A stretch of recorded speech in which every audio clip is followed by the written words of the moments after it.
읽겠습니다. 시편 23편 1절에서 6절까지의 말씀을 한 목소리로 같이 읽도록 하겠습니다.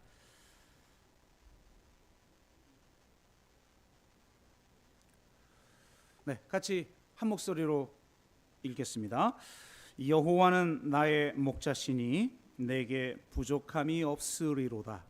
그가 나를 푸른 풀밭에 누이시며 쉴 만한 물가로 인도하시는도다. 내 영혼을 소생시키시고 자기 이름을 위하여 의의 길로 인도하시는도다. 내가 사망의 음침한 골짜기로 다닐지라도 해를 두려워하지 않을 것은 주께서 나와 함께 하심이라. 주의 지팡이와 막대기가 나를 안위하시나이다. 주께서 내 원수의 목전에서 내게 상을 차려 주시고 기름을 내 머리에 부으셨으니 내 잔이 넘치나이다. 내 평생의 선하심과 인자하심이 반드시 나를 따르리니 내가 여호와의 집에 영원히 살리로다. 아멘. 네, 마태복음 강해 하고 있는데요.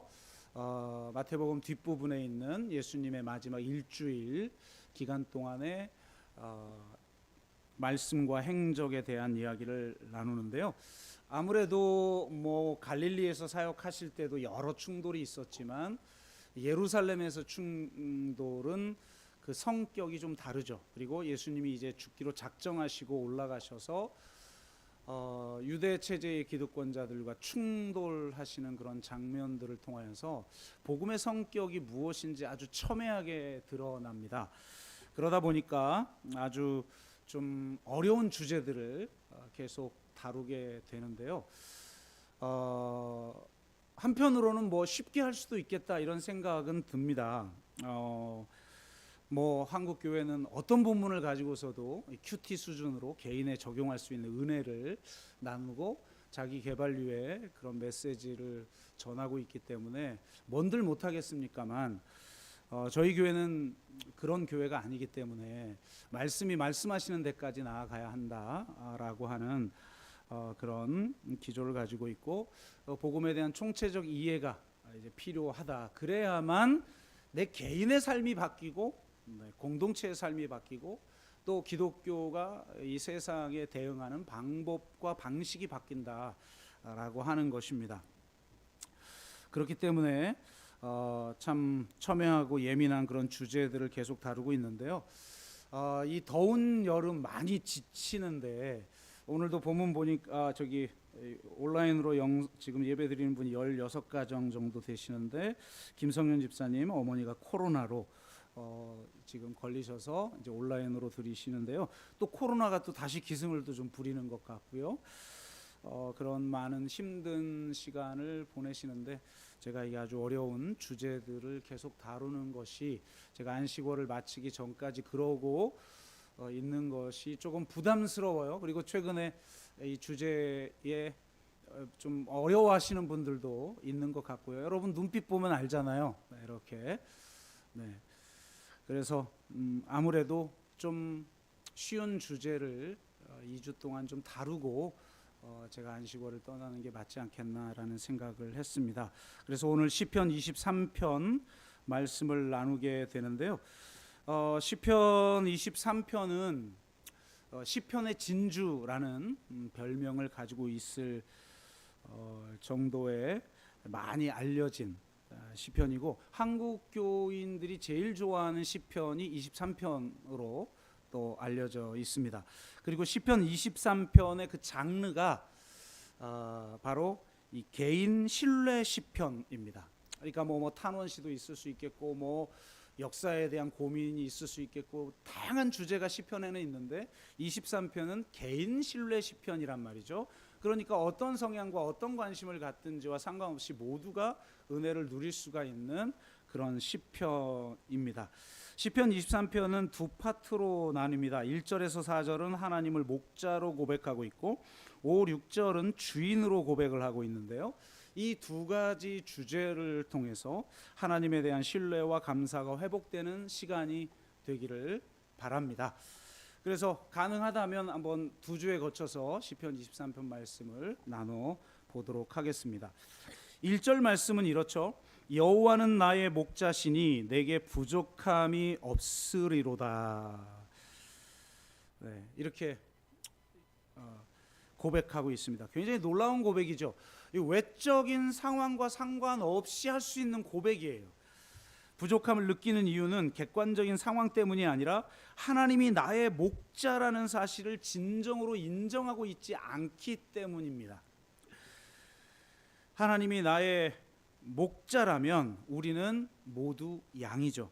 여러분, 양의 특징을 보통 이렇게 이야기하죠. 방향 감각이 없어서 방황을 잘한다. 우리 이사야서 54장 유명한 구절도 우리는 다 양 같아서 각기 제 길로 간다. 방황한다 이거죠. 길을 잃고. 또 자구책이 없는 무력한 동물이에요. 웬만한 동물들은 보호색을 가지고 있거나 혹은 자기를 보호할 수 있는 어떤 방어 기제를 특화시켜서 몸에 지니고 있는데 양은 그런 게 없어요. 그냥 공격하면 무조건 당하는 무력한 동물이라는 특징을 가지고 있고, 겉으로 보기에는 매우 깨끗해 보이지만 더러움에 매우 취약하다는 특징을 가지고 있어요. 그래서 너무 깨끗한 것 같아서 양털 만졌다가 양털 들어 속에 보면 막 구더기가 있고 이런 경우도 많이 있죠. 그래서 관리를 아주 잘해주지 않으면 안 되는 그런 동물입니다. 성경이 우리를 양이라고 하는 이유가 다 있죠. 우리 모두가 이런 약한 면들을 가지고 있죠. 그런데 이런 약점에도 불구하고 양들이 평안하게 들판을 노닐 수 있는 이유는 한 가지밖에 없어요. 양에겐 목자가 있다는 겁니다. 목자가 완벽하게 그의 필요를 채우기 때문에 그렇게 노닐 수 있는 것이죠. 성경에서 목자와 양의 관계는 아버지와 자녀 관계에 대한 유비로 사용되어집니다. 아버지의 가장 중요한 역할은 공급이죠. 자녀가 구할 때 좋은 곳으로 채워주는 분이 바로 아버지입니다. 마태복음 7장 말씀에 이렇게 기록하고 있어요. 너희 중에 누가 아들이 떡을 달라 하는데 돌을 주며 생선을 달라 하는데 뱀을 줄 사람이 있겠느냐? 너희가 악한 자라도 좋은 것으로 자식에게 줄 줄 알거든 하물며 하늘에 계신 너희 아버지께서 구하는 자에게 좋은 것으로 주시지 않겠느냐? 이렇게 말씀하셔요. 정말 하나님이 나의 아버지라는 것을 여러분 믿습니까? 정말 우리가 구할 때마다 우리가 구하는 것 이상으로 좋은 것을 주시는 분인 줄로 정말 믿습니까? 그러니까 이 믿음이 있는 사람과 없는 사람의 삶의 차이는 극명하게 갈리게 되는 것이죠. 이처럼 참 목자는 양의 필요를 채워줍니다. 2절 말씀 보실까요? 그가 나를 푸른 풀밭에 누이시며 쉴만한 물가로 인도하시는도다. 여러분, 이 푸른 풀가가 뭐예요? 풀밭이 뭐예요? 우리 저 피크닉 할 때 누워있는 그런 걸 말하는 게 아니라 양들에겐 이건 먹이잖아요. 풍성한 먹이죠. 그러니 내게 부족함이 없으리로다 라는 고백을 할 수밖에 없는 거예요. 그런데 우리의 필요가 채워진다는 면보다 정말 더 중요한 것은 그 필요를 채워주시는 참된 목자가 여호와라는 거예요. 그러니까 우리의 필요를 채워주는 문장이 먼저 있는 게 아니라 고백이 먼저 있죠. 여호와는 나의 목자시니 내게 부족함이 없으리로다. 여호와가 나의 목자라는 거예요. 천지를 창조하신 하나님이 나의 목자이고 나의 아버지라는 거예요. 이 얼마나 놀라운 고백입니까? 그 말은 바로 우리가 그의 자녀이고 그의 양이라는 말이에요.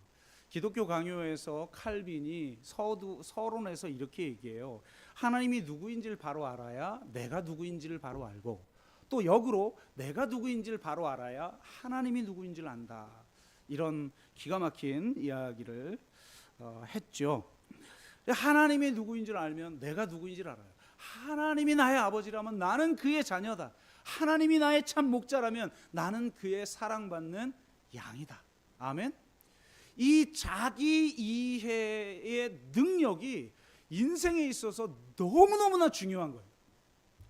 이게 얼마나 중요한지를 사람들은 잘 이해를 못하는데요. 한번 제가 설명해 보겠습니다. 이전에 제가 그 자존감을 이루는 세 가지 축에 대한 이야기를 했죠.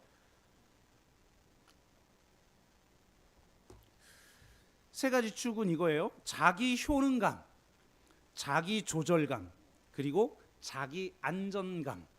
그러니까 이 세 가지 축으로 자기 존중감이라는 것, 자존감이라는 게 이루어지는데, 자기 효능감은 자신이 얼마나 쓸모 있는 사람인지 느끼는 거예요. 자기 조절감은 자기 마음대로 하고 싶은 본능을 뜻하기도 하지만 무엇보다도 내가 선택해서 살아가는 삶, 그걸 말하는 거죠. 얼마나 내 스스로 통제하고 내가 선택하는 삶을 내가 살아가는가, 이 느낌, 이것이 자기 조절감이고, 자기 안전감은 안전하고 편안한 느낌을 느끼는 능력이에요.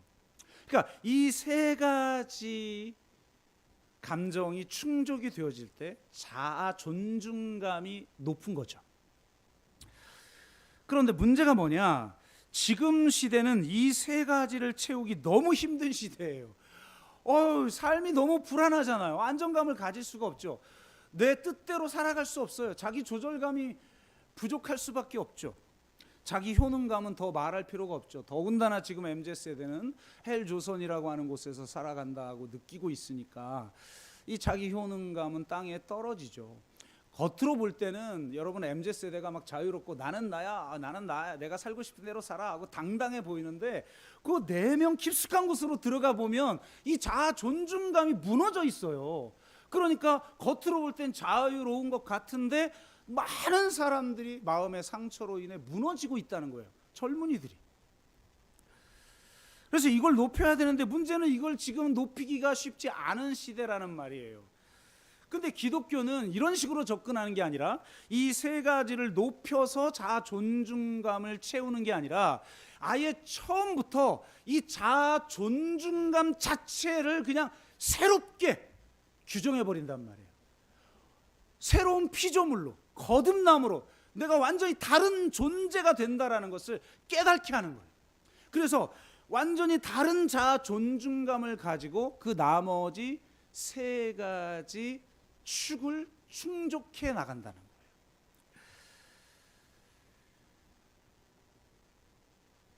여러분, 그렇기 때문에 우리가 하나님의 자녀이고 우리가 그분의 양이라고 하는 이 자기 이해 능력이 굉장히 중요한 거예요.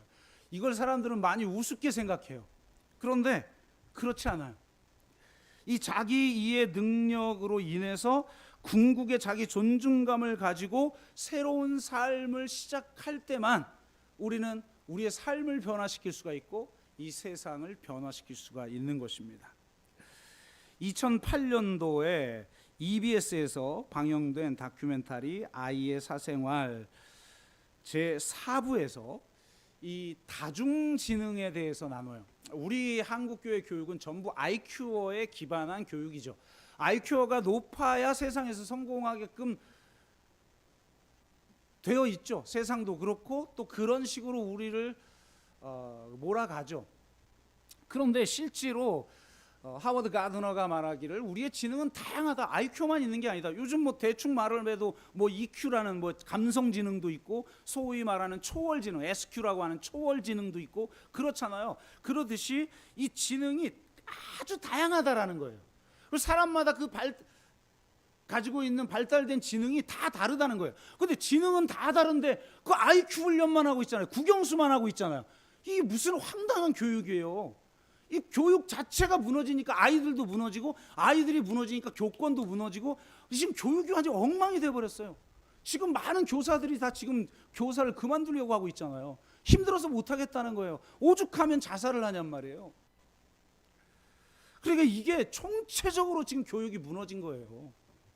진짜 교육이 무엇인지를 다시 이거 엉뚱한 얘기로 절제 주요. 하여튼 다중지능이 있다는 거예요. 다중지능이.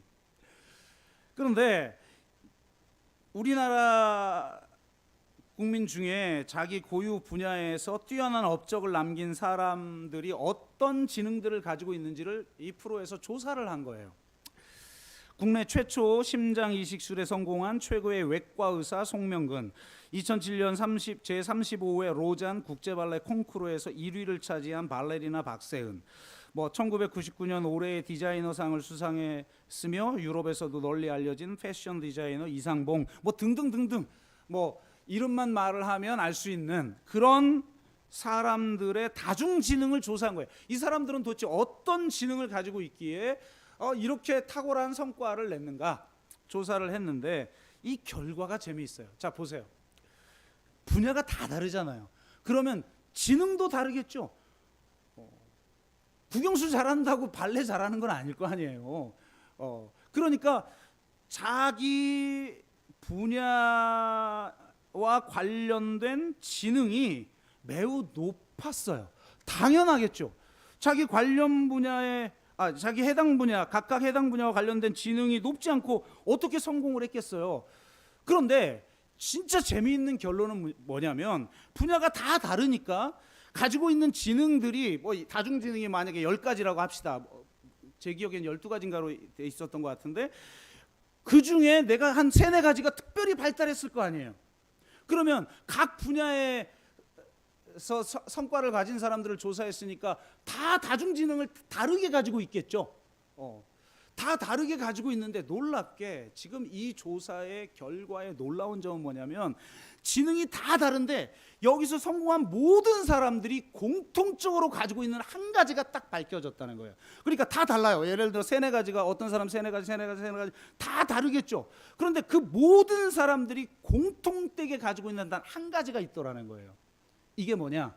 자기 이해 능력이라는 거예요. 내가 누구인가? 나는 어떤 존재인가에 대한 자기 존중감에 해당하는 것이죠.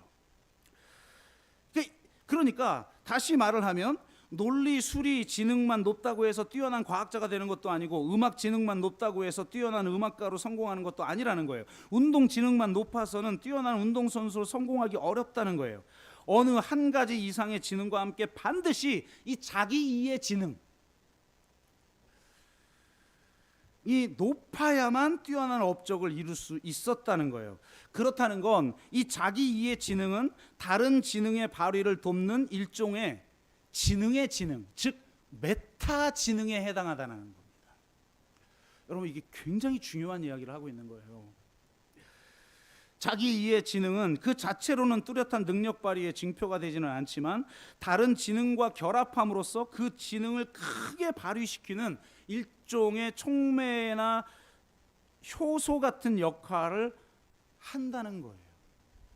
이렇게 자기 이해 능력이 자기 효능감을 만들어낼 수 있다는 거예요. 그래서 성경은 젊은 날 창조주를 기억하라는 거예요. 세상에서 1, 2등 하는 사람들 외에, 그 1, 2등 하는 사람도, 여러분 저도 서울대생들, 그 다음에 검찰, 교수들 상담 많이 해봤어요. 놀랍게도 서울대생들도 열등의식이 있더라니까요. 이건 진짜로 총체적이에요. 어떻게 보면 인간의 근원적인 어떤 문제를 누구나 가지고 있죠. 근데 여하튼 이 진정한 자기 이해 능력, 세상에서 성공하는 것이 이 정도라면, 우리가 정말 이 세상에서 하나님이 주시는 그 풍성한 삶을 온전하게 누리려면 가장 정말 중요한 게 뭐냐? 자기 이해 능력이라는 거예요. 이건 그냥 머리로서 따지는 문제가 아니라 내 전 존재로 내가 정말 하나님의 자녀구나, 그분이 나의 목자시고 정말 나는 그분의 양이구나 라고 하는 것을 온전하게 인정할 수 있는 영성을 가지고 있느냐라는 거예요. 여러분이 자녀들에게 줄 최고의 선물은 돈 많이 들여가지고 공부 잘하게 하는 게 아니에요. 물론 그것도 필요하겠죠. 그래서들 열심히 하지만, 더 중요한 것은 하나님의 사명을 감당할 특별한 분야에서 자기 그 분야와 관련된 지능을 훈련시키도록 도와주는 것과 함께, 이 자기 이해 능력, 내가 어떤 존재인가, 내가 어디로부터 와서 어디로 가고 내가 무엇을 위해서 존재하는가에 대한 이 자기 이해는, 이것이 어떤 어려움과 역경도 이기게 만드는 힘이라는 거예요. 이게 있어야 소위 자기 효능감이라는 것도 만들어진다는 겁니다. 아멘. 근데 성경은 애초에 이것부터 제공한다는 거예요. 내가 너희 아버지다. 내가 너의 목자다. 뿐만 아니라 이 자기 이해 능력은 자기 안전감도 제공하는데요. 저는 이게 훨씬 더 중요하다고 생각합니다. 그가 나를 푸른 풀밭에 누이시며 쉴 만한 물가로 인도하시는도다. 여러분, 이게 얼마나 평안한 모습이에요. 본래 목자 출신이었다가 목사가 된 필립 켈러라는 분이 이 구절을 해석하면서 이렇게 말을 했어요. 자신의 경험으로 미루어 볼 때 양은 두려움을 느끼거나 배고플 때는 결코 눕는 일이 없다는 겁니다. 그런데 이 시편에서 지금 양이 푸른 풀밭에 누워 있다라는 건 바로 두려움과 배고픔의 문제에서 완전히 해방되었다라는 걸 의미한다는 거예요. 그러니까 목동이었던 사람이니까 잘 아나 보죠. 상당히 일리가 있는 해석이라고 생각합니다. 여러분, 동물의 왕국 같은 프로그램을 보십시오. 최상위 포식자인 사자가 어떻습니까? 아무 데서나 들어놓고 잡니다. 누가 건드리겠어요, 사자를? 자고 있는데 옆에서 바스락거리는 소리가 난다. 그럼 누가 잠자는 사자의 코털을 건드려? 그러면서 귀찮은 듯 깨어나서 주위를 살피겠죠. 그러다가 대부분은 다시 잠들어도 되는 일이고, 혹 인간 사냥꾼이 있다면 그때서야 피신할 수도 있겠죠. 그런데 연약한 동물들은 어떻습니까? 아무 데서나 자기 어렵죠. 편히 누워 있을 수도 없습니다. 혹 자고 있는데 옆에서 바스락거리는 소리가 나면 일단 도망가고 나서 무슨 소리지? 살핍니다. 여러분, 사자는 바스락? 무슨 소리야? 그리고 나서 행동을 결정하는데, 연약한 동물은 바스락 일단 튀고 나서 왜 그러지? 이게 연약한 동물의 특징이라는 거예요. 하물며 여러분, 양이겠습니까? 가장 연약한 동물 중 하나인 양인데 지금 쉴 만한 물가가 있는 푸른 초원에서 평안히 누워 있다라는 거예요. 여러분, 이 세상이 알 수 없는 평안, 이건 여호와가 나의 목자라는 고백이 있는 사람에게만 주어지는 평안이에요. 그에게는 두려움이 없어요. 자기 안정감의 상태에 있다는 거예요. 제가 최근 읽고 있는 책 중에 하나가 내면 소통이라는 책인데요.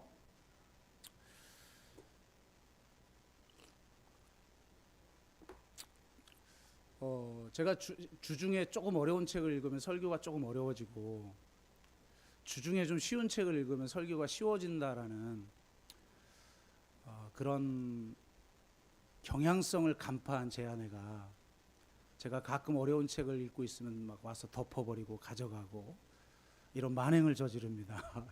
제발 쉬운 책을 읽어달라 막 요청하고. 그래서 항상 어려운 책과 쉬운 책을 요즘 같이 읽고 있는데, 그 중에 하나가 이 내면 소통입니다. 작가의 이전 책을 아주 재미있게 읽어서 우리 성도님들에게 도움이 될까 하여 읽기 시작했는데요. 지금 초반부를 읽고 있는데 만만한 책이 아니에요. 분량이 750페이지가 넘으니까.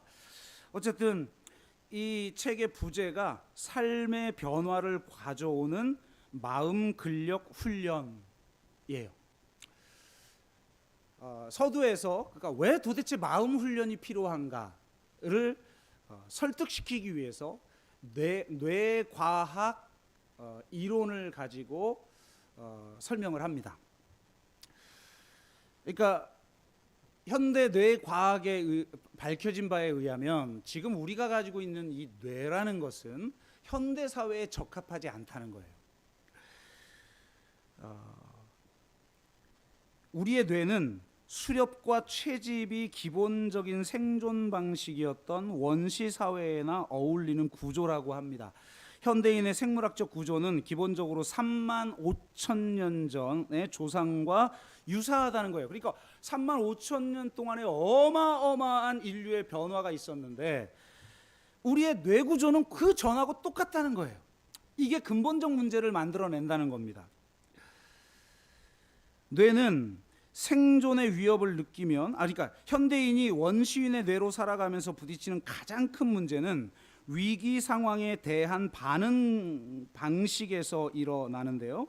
뇌는 생존의 위협을 느끼면 온몸에 비상사태를 선포하고 그것을 극복하기 위한 체제로 돌입해요. 아까 말했듯이 사슴이 물을 먹고 있다가 옆에서 바스락 거린다. 그러면 동물의 왕국을 여러분 가끔 봤죠. 어쩔 때는 얼마나 평소에 사용할 수 없는 힘이 나타나서 때로는 표범이 쫓아도 그걸 피해서 달아나기도 하고 그런데 성공하기도 하는 그런 장면들 가끔 있잖아요.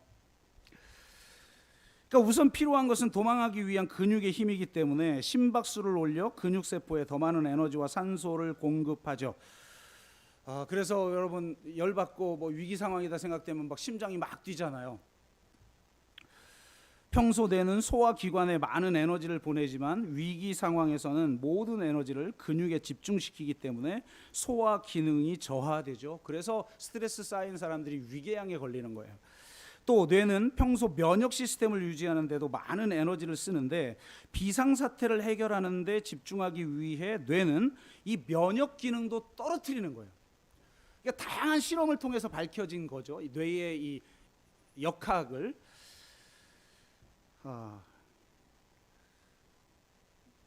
그러니까 이게 바로 이제 전형적인 스트레스 반응이라고 할 수 있는데 이제 아주 중요한 포인트인데 아울러 이 전전두피질, 그러니까 여러분 뇌가 공부를 좀 해보면 우리 뇌가 뭐 속 안에 13겹으로 되어 있는데 속 안에 파충류뇌, 두 번이 양서류뇌, 마지막에 포유류뇌, 그 앞에 전두엽이 있는 요 부위가 인간의 이성을 관장하는 그런 뇌다. 뭐 이런 거 뭐 다 여러분 상식적으로 공부하셨잖아요. 근데 이 전전두피질이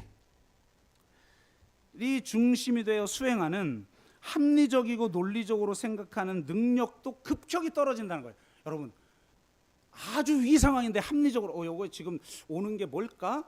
그러면 늦는 거예요. 죽는 거예요. 그냥 합리적이해서는 안 되는 거예요.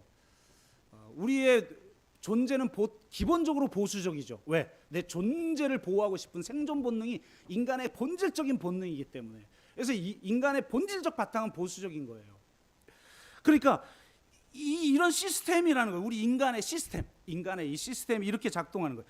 위기 상황에서 우리는 전전두피질 중심의 신경망보다는 이게 중요한데 편도체 중심의 신경망에 더 많이 의존한다는 거예요.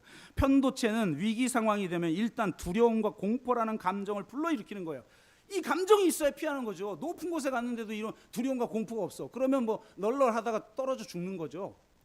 그러니까 이 두려움과 공포, 이게 생존에 도움이 되기 때문에 이 감정을 불러일으킨다는 겁니다.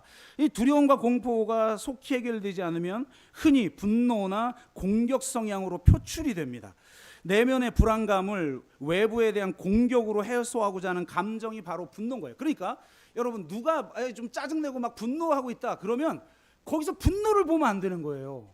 그럼 해결이 안 돼. 여러분 관계의 해결이 안 돼요.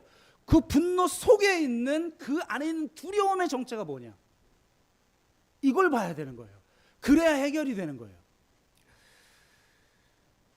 그런데 그 두려움이 내면으로 향하면 무기력이나 우울감을 불러일으킨다고 합니다.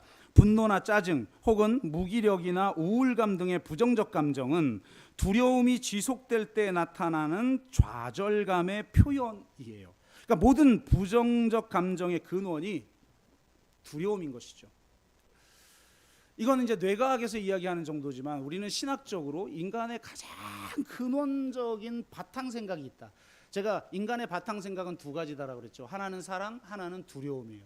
많은 사람들은 사랑의 반대가 미움이라고 생각해요. 천만에 미우는 것도요. 사랑해야 미워요. 여러분 이혼할 가정 상담해 보잖아요. 미움도 없어. 미움도 없는 사람이 저한테 찾아오면 이건 100% 이혼이다. 속으로만 생각해요. 사랑의 반대는 두려움이에요. 그래서 창세기에 보면 아담아 너는 어디 있느냐 그랬더니 뭐라고 그래요? 내가 두려워 숨었나이다. 인간의 본질적인 그 내면 깊숙한 곳에 있는 바탕 생각은 두려움이에요. 그러니까 두려움에 의해서 살아가는 사람과 사랑에 의해서 살아가는 사람, 여러분 삶이 어떻겠어요? 천지 차이겠죠? 근데 바로 이 두려움, 이처럼 이 편도체는 두려움과 공포의 감정을 유발하는 중심축이라는 거예요. 이게 이제 뇌의 메커니즘인 거죠. 수렵과 채집이 중요한 생존 방식이었던 원시 시대의 이런 뇌의 작동 방식은 매우 합리적이에요. 그런데 문제는 뭐냐? 현대인에게 생존의 위협을 가하는 문제들은 근육의 힘으로 해결될 수 있는 것들이 아니죠. 현대인들에게 주어지는 대부분의 중요한 문제들은 이 전전두피질 중심의 신경망을 사용해야 효율적으로 사용할 수 있어요. 효율적으로 해결할 수 있는데, 이 뇌의 구조가 지금 35,000년 전의 뇌의 구조를 가지고 있다 보니까 위기가 오면 작동 방식이 35,000년 전 방식으로 반응하는 거예요. 그래서 뇌가 위기라고 판단해서 편도체 중심의 신경망을 통해 감정적 대응을 하려고 한다는 거예요. 대부분 감정적으로 살잖아요. 삐지고 우울하고 혹은 공격하고 짜증내고 이렇게 되잖아요. 그러니 문제는 해결되지 않고 계속 어려워진다. 이렇게 이 작가는 이야기합니다. 더군다나 원시 시대의 위험은 매우 짧은 시간에 그 향방이 결정돼요. 타다다닥 튀고 막 쫓아가잖아요. 그게 1시간 동안 막 계속되면 여러분이 그 동물의 왕국 보겠어요? 금방 결정돼요. 그러니까 잡혀 먹히거나 달아나거나. 그러니까 이 편도체의 기능이 짧다는 거죠. 짧아도 된다는 거예요, 반응이. 그런데 문제는 현대인의 마주하는 문제는 대부분 장기적으로 지속된다는 거예요. 그러니까 현대인의 편도체는 지속적인 활성화 상태에 있다는 거예요. 온오프가 아니라 항상 온 상태에 있다는 거예요. 그러니 건드리면 답 없는 거죠. 그리고 묻지마 폭행하고, 이게 진짜 심각한 사회가 되고 있어요. 상시적으로 두려움의 상태에 놓여 있다고도 표현할 수 있겠습니다. 그 결과 많은 사람이 소화 기능, 생식 기능, 면역 기능 저하로 고생하고 이유 없이 여기저기 아프고 무기력에 시달리며 마음 근력이 약해지면서 각종 불안 장애와 우울증을 경험하게 된다는 거예요. 그렇기 때문에 마음 근력을 훈련해야 한다. 이게 서론이에요. 근데 여기서 아주 중요한 포인트를 그가 이야기하는데, 그러니까 두 가지 상반된 기능이 있죠. 편도체 그리고 전전두피질. 문제는 이 상반되어 보이는 두 가지 기능이 서로 연동되어 있다는 겁니다.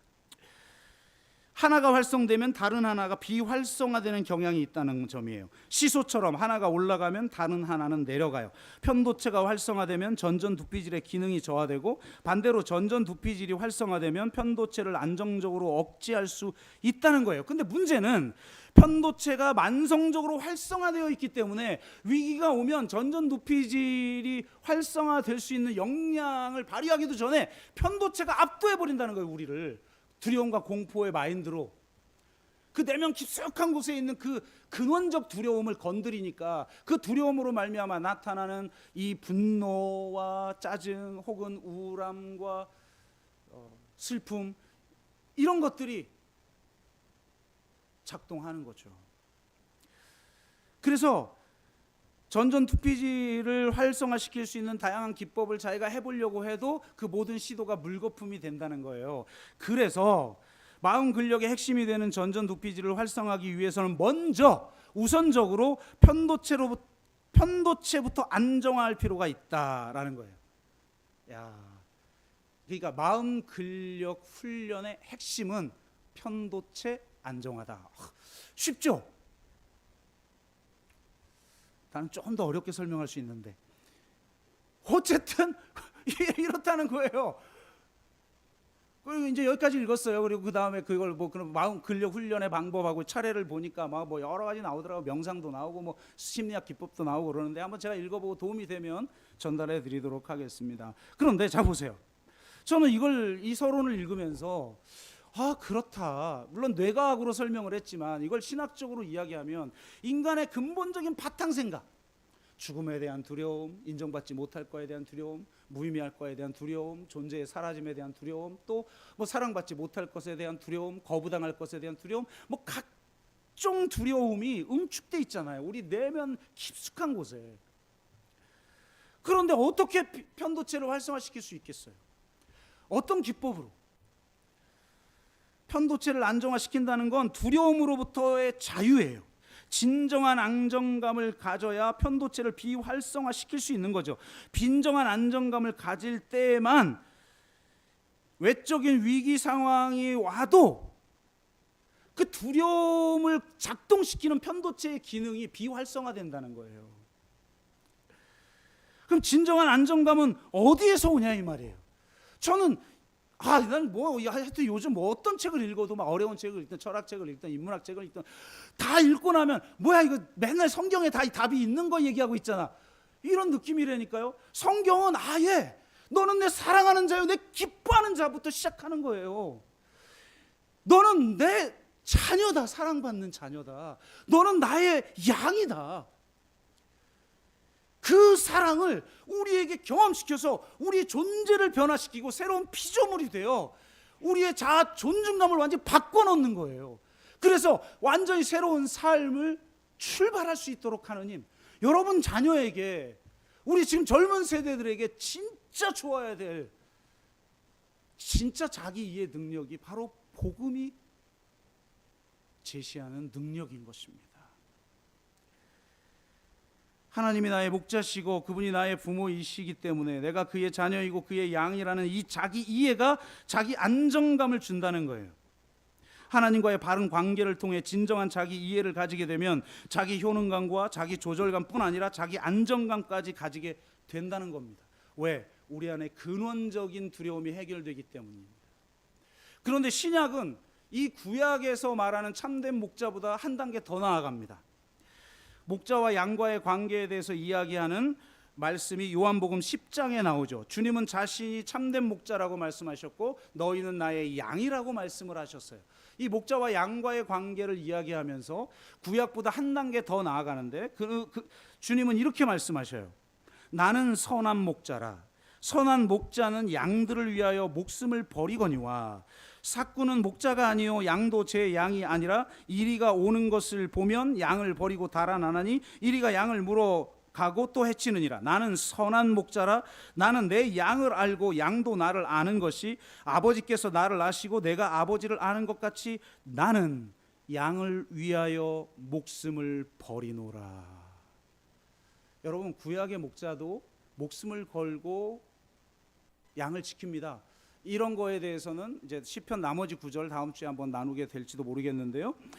목숨을 걸고 양을 지키죠. 참된 목자는. 그런데 신약의 참된 목자, 주님이 말씀하는 참된 목자는 목숨을 걸고 양을 지키는 정도가 아니라 양을 위해 자기의 목숨을 내어 놓는다는 거예요. 그 양을 위해서 자신의 생명을 내어 주신다는 거예요. 그것이 바로 이 십자가에 나타난 하나님의 사랑이죠.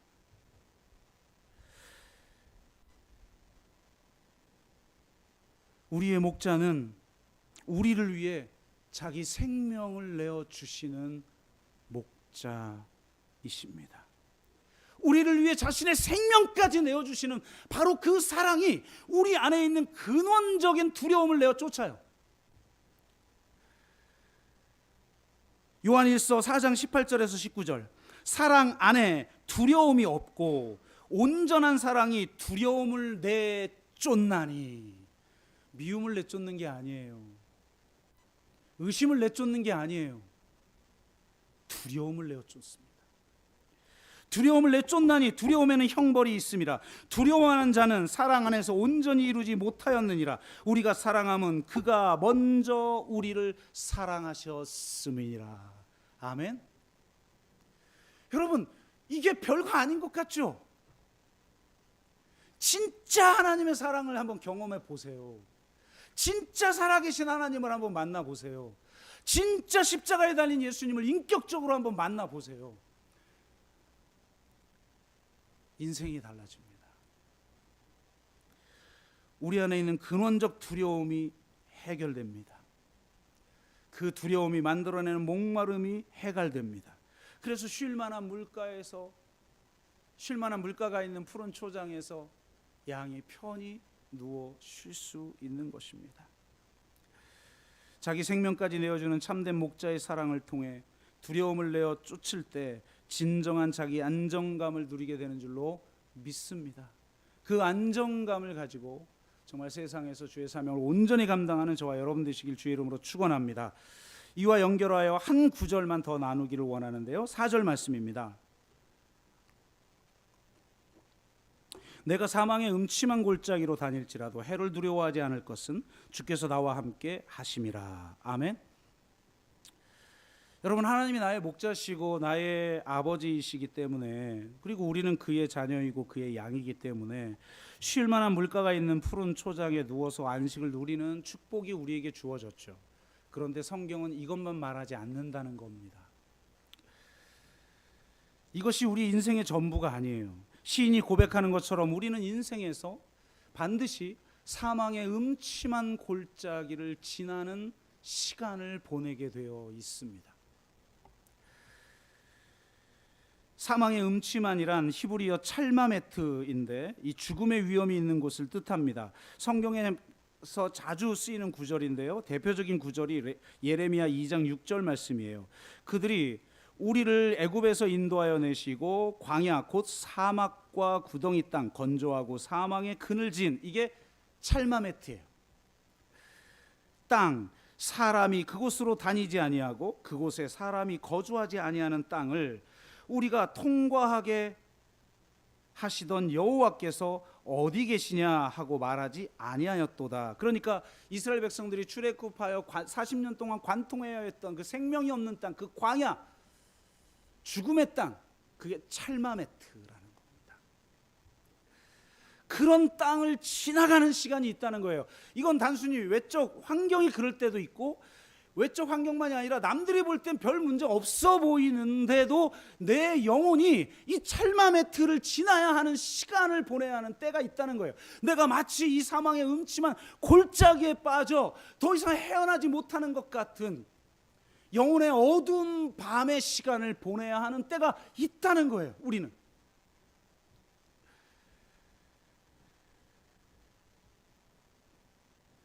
이전에 제가 영혼의 밤을 지날 때라는 책을 소개한 적이 있죠.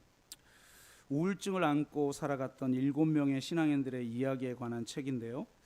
이 이야기가 우리에게 위로를 주는 것은 우리가 추앙하는 그토록 위대했던 신앙인들도 우울증에 걸릴 수 있구나. 우리는 우울증에 걸린 사람 보면 믿음이 없다느니 뭐 은혜가 없어서 그런다느니 막, 제발 좀 효과적인 얘기를 하세요. 내가 말을 하면 효과가 나타나는 말, 하나도 효과도 없는 말, 그냥 하고 싶은 말 했다가 그냥 싸움만 나고 상대는 고쳐지지도 않고 더 열받고 더 상처 입히고. 여러분, 이런 위대한 신앙인들도 우울증에 사로잡힐 수 있어요. 우울증으로 그들이 평강을 잃어버린 것처럼 보인다 할지라도 그들에겐 은혜가 떠나지 않았어요. 은혜를 받지 않았다는 증거나 혹은 신앙의 실패 혹은 믿음의 패배나 부재나 상실을 의미하지 않는다는 걸 그들이 우리에게 보여주고 있다는 겁니다. 무엇보다도 그들이 우울증에 사로잡혀 있는 그 때에도 하나님이 나와 함께 하셨다라는 그 고백이 그들로 하여금 그 우울증을 견디게 하거나 혹은 이기게 만들었다는 거예요. 어떤 신앙의 위인은 평생 해결하지 못하고 끝까지 우울증을 안고 살아가기도 했어요. 이 책에 나와 있는 인물 중에 하나도. 그럼에도 불구하고 그들은 자신과 함께 하시는 하나님을 발견하였습니다. 하나님이 함께 한다는 사실을 어떻게 그들이 깨달았을까요? 다양한 체험이 있었지만 핵심은 십자가의 사랑이에요. 그들이 십자가의 은혜를 경험한 거예요. 이 책이 특별한 것은 그 주인공들, 7명의 주인공들 뿐만 아니라 이 책을 서술한 저자도 우울증이 알았던 사람이라는 거예요. 그는 이렇게 말해요. 나는 절박하고 무력하고 비참했다. 그렇죠. 우울증에 사로잡히면 이런 감정에 수시로 빠지게 되죠. 내 고통보다 더 큰 무엇, 숨막힐 듯한 우울함의 무게를 버틸 수 있게 해주는 그 무엇이 필요했다. 절절한데요. 여기가 끝이 아니라는, 이게 우리를 더 무너뜨리는 거거든요. 자, 깊은 강물에 빠져 있는데 이게 끝이 아닌 더 빠질 것 같은, 이 상태에서 벗어날 수 없을 것 같은, 이게 마지막이구나 라고 하는 절망. 그러니까 여기가 끝이 아니라고 말해주는 희망이 내게 절실했다. 나는 이 어둠 속에서 부서진 내게 다가와 구원의 손길을 내미시는 분의 이야기, 즉 은혜의 메시지에 침잠했다. 복음은 내게 이렇게 말했다. 안 괜찮아도 괜찮아. 뭐 베스트셀러 책 제목 같아요. 안 괜찮아도 괜찮아. 내가 너와 함께 있으니까. 그는 이렇게 고백하면서 종교개혁가 루터에게 해주었던 슈타우비츠의 조언이 우리 모두에게 유용하다고 말합니다. 그리스도의 상처를 보게나. 우울증에 사로잡혀 절망하는 루터에게 해준 말입니다. 십자가에서 우리는 하나님의 사랑이 얼마나 큰지 확인할 수 있습니다. 인간을 아름답고 온전하게 만드는 심오한 하나님의 섭리, 그분의 넘치는 은혜를 볼 수 있는 곳, 감정을 벗어나 그 무엇도, 아니 가장 심한 우울증까지도 우리를 하나님의 사랑에서 결코 끊을 수 없다는 진리를 되새길 수 있는 곳이 바로 그리스도의 상처입니다. 우리는 십자가에서 하나님의 끊을 수 없는 사랑을 발견하고, 우리가 그 십자가의 사랑 안에 거할 때 하나님이 영원토록 나와 함께 하신다는 사실을 깨닫게 되는 것입니다. 철로 역정에 보면 주인공 크리스천이 소망이라는 자와 함께 죽음의 강을 건너는 이야기가 나옵니다. 크리스천이 물에 빠져 죽을까 봐 두려워하자 소망이라는 친구가 이렇게 이야기하죠. 두려워 마. 바닥이 밟힐 거야. 저도 물에 빠져본 적 있거든요. 근데 제가 그때 그 초등학교 때인데 어떻게 그 생각을 했는지 몰라요. 갑자기 깊어지니까 당황해가지고 물 꼴깍꼴깍 마시고 있는데 바닥이 밟힐 거야, 이런 계시와 같은 생각이 든 거예요. 와, 내가 어떻게 그랬는지 모르겠어요. 그래서 그냥 빠졌어요. 쭉 빠지니까 진짜 바닥이 밟히더라고. 그래서 바닥을 팍 차고 착착착착착착 해가지고 고개에서 하다가 또 쫙 빠지고 다시 올라와서 헥헥헥 하고 있는데, 중학교 형이, 시골 형이 수영 얼마나 잘해요. 저기 시골 사람들이 차차차차차 와가지고 제 머리를 딱 잡고 저를 구해주더라고요.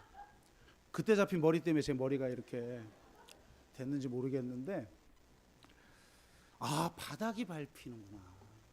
바닥이 밟히는구나. 바로 십자가가 바닥입니다. 십자가는 우리 인생의 바닥이에요. 우리가 그 십자가를 밟을 때, 그 십자가의 사랑을 깨달을 때 다시 회복이 시작되는 것입니다. 사망의 음침한 골짜기에서도 주님이 함께 하신다는 사실을 깨닫게 됩니다. 이 십자가가 능력이에요. 제 인생에 있어서도 참 저도 죽으려고 하기도 하고 자살하려고 하기도 하고, 이번에 청소년부가 갑자기 저 말씀 전하라고 해서 옛날 거 좀 간증도 좀 한번, 놀던 시절, 껌 좀 씹던 시절 간증도 좀 하고 그랬었는데, 나이트 좀 가고 막 사음질 좀 하고 이런 시절 좀 간증도 하고 그랬는데 진짜 암울했어요. 진짜 죽으려고도 했고. 그런데 사실은 목회 시작하면서부터도 그런 경험 많이 했어요. 하고 싶지 않아요. 죽고 싶고, 이게 뭔가. 근데 제가 그걸 이길 수 있는 힘 단 한 가지밖에 없었어요. 십자가예요. 그 십자가의 사랑이 너무 크니까, 주님이 나를 위해서 십자가에 죽으셨는데 내가 주님보다 더 나은 대접을 받을 권리가 없다. 하나님은 나에게 그런 권리, 그런 축복을 주셨지만 그 내가 경험한 사랑이 너무 크니까 그 권리까지도 그냥 주님께 내어놓게 되는 거예요. 권리 포기가 되는 거예요. 그렇게 그 은혜가 아니었다면 저는 여기까지 올 수 없었다고 생각을 합니다. 사망의 음침한 골짜기로 다닐지라도 해를 두려워하지 않을 수 있는 것은 주님이 나와 함께 하신다는 사실, 이 자기 안정감. 두려움으로부터 자유케 하시는 진정한 하나님의 사랑, 두려움을 내어쫓는 이 사랑, 이 사랑인 줄로 믿습니다. 여러분, 여러분의 배우자에게, 부모에게, 이웃에게, 여러분의 자녀에게 이걸 줘야 합니다.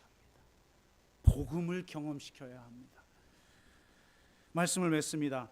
창조주 하나님께서 우리의 목자여 우리의 아버지라는 사실을 깊이 경험하십시오. 이런 자기 이해 능력이 우리에게 진정한 만족과 평안을, 자유를 가져옵니다. 비록 사망의 음침한 골짜기를 우리가 다닐 때도 있을 것이지만 목자 되신 주님이 우리와 항상 함께 있다는 사실, 십자가에 달려 나의 하나님 어찌하여 나를 버리셨냐라고 울부짖을 수밖에 없는 주님, 우리 주님과 함께 있었던 삼위일체 하나님이 그 십자가 같은 내 삶의 현장, 사망의 그 음침한 골짜기에도 함께 있다는 사실을 깨달으셔서 진정한 하나님의 평강과 축복을 누리며 살아가는 저와 여러분 되시기를 주의 이름으로 축복합니다. 우리가 한번 같이